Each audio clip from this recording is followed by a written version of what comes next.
ഇവനാണ് മാലിക്. ചെറുത് ഇതിലൊക്കെ കയറാനായ. അവനെയും പിടിച്ച് 2 കറക്കം കറക്കി. പിന്നെ അതിൽ നിന്ന് ഇറങ്ങാനുള്ള ഉദ്ദേശമില്ല അവന്. അപ്പോഴേക്കും അടുത്ത കസർത്ത്. വട്ടത്തിൽ ഓരോ ചെയർ പോലുള്ള സാധനം അതിലോട്ടായി. പിന്നീട് ഓരോന്നായി താണ്ടിക്കൊണ്ടിരിക്കുന്നുണ്ട്. ഒന്നിൻ്റെ ആ പ്ലാസ്റ്റിക് കുറ്റിയിൽ നിന്ന് അത് വിട്ടുപോയിട്ടുണ്ട് കേട്ടോ. അപ്പോൾ അതിലോട്ട് എങ്ങനെ പോകണമെന്ന് അവനിക്കൊരു അറിയില്ല. അവർക്ക് ഇറങ്ങാൻ ഭയങ്കര ബുദ്ധിമുട്ട്. നടക്കില്ലാന്ന് കണ്ടപ്പോൾ ആൾ താഴത്തേക്ക് ഇറങ്ങി. അടുത്തൊരു വമ്പൻ സ്ലൈഡർ. സിമൻറ്റ് കെട്ടാണ് കേട്ടോ. നല്ല ഹൈറ്റുണ്ട്. മുകളിലെത്തി ഇരുന്ന് നോക്കിയപ്പോൾ പേടി തോന്നിയത് കൊണ്ടാവും അവൻ സെറ്റാവില്ലാന്ന് തോന്നിയിട്ട് താഴെ ഇറങ്ങി. അടുത്തൊരു സെക്ഷൻ ചിൽഡ്രൻസ് പാർക്കും ഒരു ഔട്ട്ഡോർ ജിമ്മും ഉണ്ട് ഈ കാണുന്നത്. ഇതേ വീണ്ടും മറ്റവൻ ബോഗൻവില്ല. വീണ്ടും നല്ല രസമുണ്ട്. ഇതാ അവൻ അടുത്ത് നടക്കണത്ര. അമ്പട പുളിസോ. ഇതിവിടുത്തെ ലേറ്റസ്റ്റ് ആയിട്ട് വന്നൊരു ഷോപ്പാണ് കേട്ടോ. ഒരു 3:30 നമ്മളൊരു ചായ ചോദിച്ചിട്ടുണ്ടായിരുന്നു. 3:30 പാല് വന്നിട്ടില്ല അത്ര. എന്തായാലും മോൾ ദ ബെസ്റ്റ്.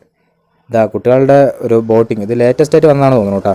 ഞാൻ ഇതിനു മുമ്പ് വന്നപ്പോഴൊന്നും ഇത് കണ്ടിട്ടില്ല. ഒരു പയ്യൻ നല്ല തുഴച്ചിൽ. അപ്പോൾ നമ്മുടെ ചക്കനിക്ക് ഒരു പൂതി. എന്നാൽ ആയിക്കോട്ടെ എന്ന് വിചാരിച്ചു. 15 മിനിറ്റിന് 100 രൂപയുണ്ടോ ചാർജ് പറഞ്ഞത്. ആദ്യം ജാക്കറ്റ് ഇടാനൊക്കെ ഒരു മടിയായിരുന്നു. പിന്നെ നമ്മളത് പറഞ്ഞ് ഇടിയിച്ചു. ബോട്ടിൽ കയറി അവനും കറക്കൽ തുടങ്ങി. അങ്ങനെ കുറേ നേരം അതും കറക്കിക്കൊണ്ടിരുന്നു. ഇവന് ഇങ്ങനെ എന്തെങ്കിലും കിട്ടിയാൽ ഉണ്ടാതിരുന്നാളും. ബോട്ടിലിരുന്ന് ഛർദ്ദിച്ചിട്ട് വന്നിട്ടുള്ള ഐസ്ക്രീം തീറ്റിയാണ് കേട്ടോ ഇത്. തലകറങ്ങിയിട്ടാണോ അതോ ഉച്ചക്കത്തെ നെയ്ച്ചോറ് പറ്റാഞ്ഞിട്ടാണോ എന്നറിയില്ല. ഒരു ഛർദ്ദിയൊക്കെ കഴിഞ്ഞ് വന്നിരിക്കുകയാണ്. അവിടുത്തെ പയ്യന്മാർക്ക് ഒരു പണിയും കൊടുത്തു നമ്മുടെ ചക്കൻ.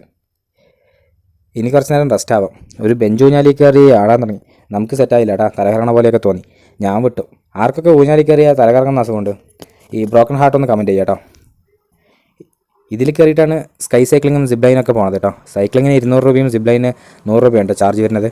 തിരിച്ചു പോകുമ്പോഴും ജിമ്മിലൊന്നും ആരും കണ്ടില്ല. ആർക്കും ആരോഗ്യകാര്യത്തിലൊന്നും ശ്രദ്ധയില്ല തോന്നും. നമ്മൾ പിന്നെ അല്ലേ. അങ്ങനെ കുറച്ച് സമയം കഴിഞ്ഞു. ചെറുതിനെ എടുത്തിട്ട് നമ്മൾ പുറത്തേക്ക് നടന്നു കേട്ടോ. വഴിയിൽ നിന്ന് കിട്ടിയ ഒരു മുളയോലയും പിടിച്ചിട്ട് മാലിക് എന്തൊക്കെയാണ് കാണിക്കുന്നുണ്ട്. എൻട്രൻസിൻ്റെ അടുത്തുള്ള പ്രതിമ ചേച്ചിക്ക് ഒരു ബായും പറഞ്ഞിട്ട് നമ്മളങ്ങനെ പുറത്തേക്ക് നടന്നു. ശരി എന്നാൽ.